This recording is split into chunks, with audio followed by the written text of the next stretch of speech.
BSP के movement पे और संविधान बचाने पे सब लोग साथ हैं, एससी, एसटी, ओबीसी और माइनॉरिटी। सबसे बड़ा तबका यही है। जब ये हमें वोट दे देंगे तो ये कहाँ रह गए? फ्री गिरेवड़ी नहीं चलेगी, नहीं चलेगी फ्री गिरेवड़ी। फ्री गिरेवड़ी हमारी सरकार बन जाएगी, हम देंगे इन्हें। दोस्तों, अगर आपको भी लगता है कि लोकसभा चुनाव 2024 में मायावती को होना चाहिए प्रधानमंत्री का चेहरा, तो आप अभी इस वीडियो को लाइक, चैनल को सब्सक्राइब करके रख लीजिए और कमेंट में जय भीम जरूर लिखिएगा। नमस्कार दोस्तों, 2024 लोकसभा चुनाव को लेकर के दिल्ली में जिस तरीके से आज बहुजन समाज पार्टी की अपनी टिकटों की घोषणा हो चुकी है, उसके बाद से जो लड़ाई है दिल्ली के अंदर फिर से दिलचस्प मोड़ पे आ चुकी है। जिस तरीके से बीजेपी अपना पहले ही कैंडिडेट घोषित कर चुकी है, वहीं इंडिया गठबंधन की अगर हम बात करते हैं तो जिस तरीके से गठबंधन के भी यहाँ पर प्रत्याशी 3 कांग्रेस और 4 जिस तरीके से आम आदमी पार्टी के प्रत्याशी घोषित हो चुके हैं, वहीं बीएसपी के आज के टिकटों की घोषणा के बाद से राजनीतिक जो परिदृश्य है दिल्ली का, माहौल जो है वो बदल चुका है। तो चलिए जानते हैं कि बीएसपी के इस टिकट वितरण के बाद कितना माहौल बेहतर होगा चुनाव को लेकर के। 2024 लोकसभा चुनाव से पहले आज जिस तरीके से बीएसपी ने अपने प्रत्याशियों की घोषणा की, क्या कहना चाहेंगे आप लोग? देखिए, सबसे पहले तो बहुत बहुत धन्यवाद आपका राहुल भाई, जो आप आए और आपने बीएसपी के कार्यकर्ताओं को दिखाया और उनके टिकटों के वितरण के बारे में बात करी। कोई भी अभी तक नेशनल मीडिया, जो गोदी मीडिया है, उसने बीएसपी के जो दिल्ली में टिकट वितरण हुए उनके बारे में कोई चर्चा नहीं करी है। सबसे पहले आप आए हो, आपका बहुत बहुत और आपकी पूरी टीम का बहुत बहुत धन्यवाद। देखिए, हमारी ये जो आज लिस्ट है ये मैं आपको दिखाना चाहता हूँ। ये बीएसपी ने लिस्ट जारी करी है। इसमें सबसे पहले क्रमांक संख्या नंबर 1 पे ही एडवोकेट डॉक्टर कलाम आज़ाद का, अब्दुल कलाम आज़ाद का नाम जो दिया है, वो हमारी चांदनी चौक लोकसभा सीट से उनको उम्मीदवार बनाया है। जो हमारी बीएसपी पार्टी है उसने शुरुआत ही मुस्लिम चेहरे से करी है। लोग कहते हैं कि हमने इंडिया गठबंधन बनाया है, वो कहते हैं हमने एनडीए बनाया है, लेकिन दिल्ली की 7 सीटों में से एक भी मुस्लिम नहीं। मोदी जी ने नहीं दी, उधर राहुल बाबा ने नहीं दी, और केजरीवाल जी की तो बात ही क्या करनी। 4 पे और 7 सीट में से 4 और 3 का गठबंधन जो उनका हुआ है, 3 में उन्होंने भी एक मुस्लिम चेहरा नहीं दिया, 4 में इन्होंने भी नहीं दिया, और हमारी पार्टी ने शुरुआत ही मुस्लिम चेहरे से करी है। मैं आपको एक बार लिस्ट पढ़ के सुना देता हूँ। क्रमांक संख्या number 1 Chandni Chowk Lok Sabha seat doctor Abdul Kalam Azad. क्रमांक संख्या 2 उत्तर पूर्वी दिल्ली लोकसभा क्षेत्र डॉक्टर अशोक कुमार। क्रमांक संख्या 3 पूर्वी दिल्ली लोकसभा क्षेत्र एडवोकेट राजेंद्र पाल जी। क्रमांक संख्या नंबर 4 नई दिल्ली लोकसभा, यहाँ से हैं एडवोकेट सत्य प्रकाश गौतम जी। क्रमांक संख्या नंबर 5 उत्तर पश्चिमी दिल्ली लोकसभा क्षेत्र, और हमारे कैंडिडेट हैं श्री विजय बौद्ध जी। और हमारी है लास्ट क्रमांक संख्या नंबर 6 पश्चिमी दिल्ली लोकसभा क्षेत्र, इसमें है महिला, जो मोदी जी बोलते हैं महिला सशक्तिकरण।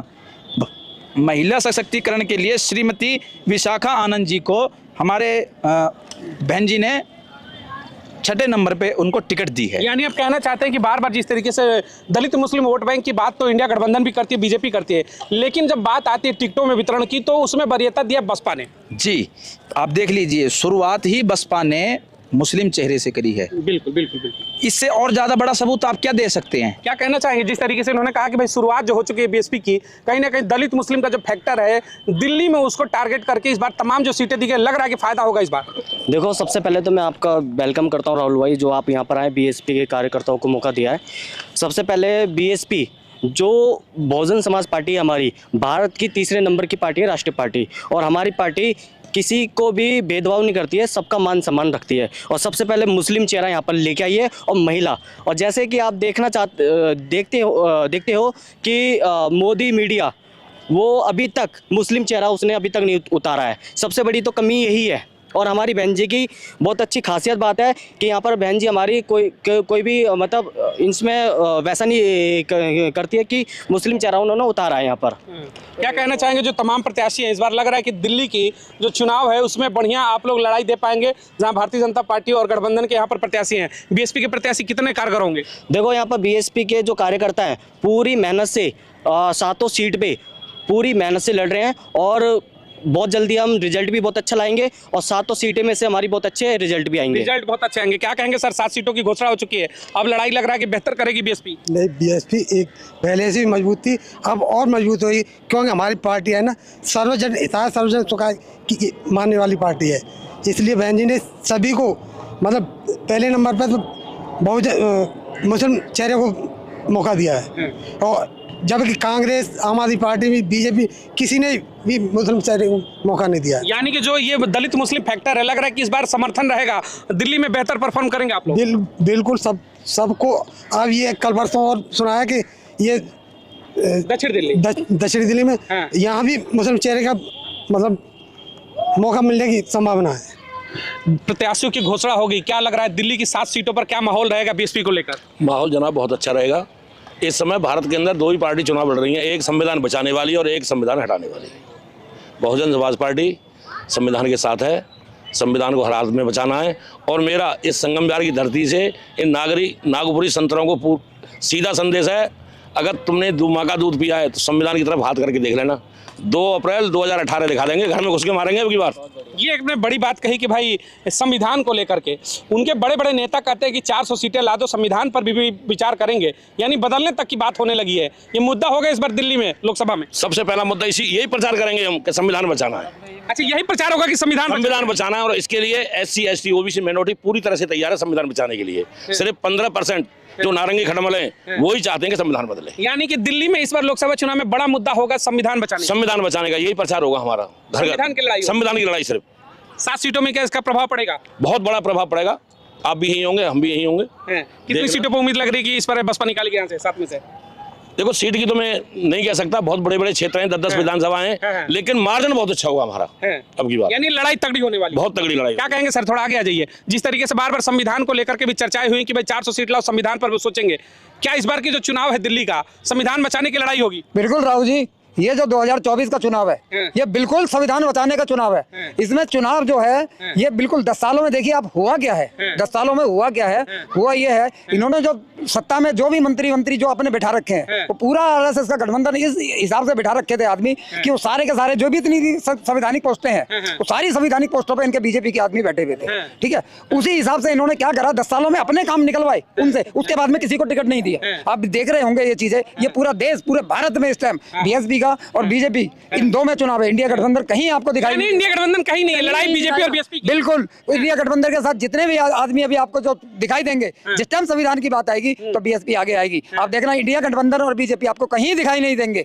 मुश्किल से अगर सीटें आई इनकी, मुश्किल से यूपी के अंदर जाए चाहे दिल्ली के अंदर जाए तो 50% से भी डाउन सीटें आएंगी इनकी। यानी कि संविधान की लड़ाई BSP ही लड़ेगी। बिल्कुल BSP बोल लड़ेगी, BSP ही संविधान बचाएगी। और BSP का जो कार्यकर्ता है वो बिल्कुल जमीन से लगा हुआ कार्यकर्ता है। बिल्कुल आप करते हैं। BSP के बड़ा सवाल है कि दिल्ली की 7 लोकसभा सीटों में अगर आप वोट मांगने जाएंगे तो मुद्दा क्या लेकर जाएंगे? इस बार संविधान बचाने का ही मुद्दा मुख्य होगा। जमीनी हकीकत तो सारी हम अभी नहीं है, हम 10 सालों से अपने समर्थकों के साथ में अपने कार्यकर्ताओं के साथ में 10 साल से यही समझा रहे हैं लोगों को कि किस तरह से ये बीजेपी हम लोगों के अधिकारों को किस तरह से खत्म करे जा रही है। क्योंकि लोग क्या हैं, हमारे लोग पढ़े लिखे थोड़े कम होते हैं, ठीक है, वो संविधान को इतना जानते नहीं है, तो उसके लिए हम लोग आगे आते हैं, हम लोगों को समझाते हैं, अपने कैडर को तैयार। मुद्दा होगा, हाँ बिल्कुल मुद्दा है संविधान बचाने का। सबसे बड़ा मुद्दा भारत के अंदर यही है कि संविधान बचाओ, देश बचाओ।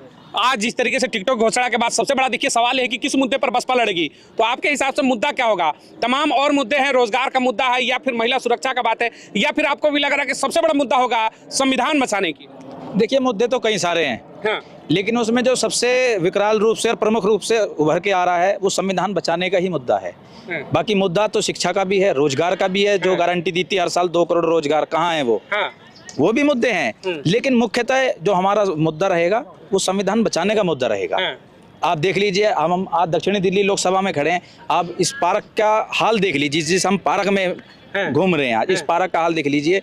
यहाँ पे बीजेपी रही है MCD में, आज इस पार्क का हाल देख लीजिए, इतना दुर्दशा हो रही है इस पार्क की। जब बारिश होती है पूरे एरिया का पानी इस पार्क में आता है। जो सीवर डाले थे वो बह गए, केजरीवाल जी ने जो सीवर डाले थे ना 90 करोड़ रुपए की लागत से, वो बह गए हैं। चलिए अपने केजरीवाल पे सवाल एक लेता हूं, दिल्ली के भाई मुखिया है, सीधा सवाल है कि अब तो बहुजन समाज पार्टी के प्रत्याशी घोषित हो गए दिल्ली में, लोकसभा चुनाव में फ्री का जो मुद्दा है, बिजली का, फ्री बस का, ये मुद्दा कारगर रहेगा या फिर BSP के मूवमेंट पर और संविधान बचाने के बाद पर वोट मिलेगा? BSP के मूवमेंट पे और संविधान बचाने पे सब लोग साथ हैं, SC ST OBC और माइनॉरिटी। सबसे बड़ा तबका यही है। जब ये हमें वोट दे देंगे तो ये कहाँ रह गए? फ्री की रेवड़ी नहीं चलेगी, नहीं चलेगी फ्री की रेवड़ी। फ्री की रेवड़ी हमारी सरकार बन जाएगी, हम देंगे इन्हें। हम देखिए, केजरीवाल की बात हो या फिर भारतीय जनता पार्टी, एक 5 किलो राशन देते हैं तो एक बिजली कहते हैं कि फ्री दे रहे और बस, मुद्दा यही होगा या फिर संविधान की बात होगी? देखो, सबसे पहले तो मुद्दे तो बहुत सारे अपने पास। मैं तो ये कहूँगा, हमने इन्हें 5 किलो राशन के लिए वोट नहीं दिया था, हमने इन्हें वोट दिया था अपने बच्चों की शिक्षा के लिए, अपने बच्चों के रोजगार के लिए। आज जनता बहुजन समाज दिल्ली के मुख्यमंत्री कह रहे हैं कि भाई पेरिस की तरह विद्यालय बना दिया, सारे विद्यालय चमक रहे हैं। आज दिल्ली के जितने भी स्कूल हैं, कोई भी पेरिस नहीं बना, कोई भी स्कूल ढंग से नहीं बना। आज एक एक टीचर 90 बच्चों को पढ़ा रहा है। क्या एक टीचर 90 बच्चों को शिक्षा दे सकता है? क्या नहीं दे सकता। सिंपल सी शिक्षा बात से खिलवाड़ है दिल्ली के अंदर। सीधी सीधी बात है। केजरीवाल और मोदी सरकार ने सीधा सीधा बच्चों के साथ शोषण करा है शिक्षा को लेकर। हाँ, क्या कहेंगे सर, शिक्षा बड़ा मुद्दा होगा इस बार दिल्ली के चुनाव में? बिल्कुल शिक्षा बड़ा मुद्दा होगा। और आज स्कूलों में जाके देखो, बच्चे सिगरेट पी रहे हैं, गांजा खा रहे हैं, मतलब इतनी बुरा खस्ता हालत है आज स्कूलों की, बहुत बुरा हाल है। अगर प्रधानमंत्री चेहरे की बात करते हैं, तीसरे मोर्चे की अगर सरकार बनती है 24 में, चेहरा क्या मायावती को लेकर के आपके मन में क्या है? बहन जी, हम तो बहन जी को सपोर्ट करेंगे। प्रधानमंत्री के रूप में देखना चाहेंगे आप? बिल्कुल बिल्कुल, बहन जी को सपोर्ट करेंगे।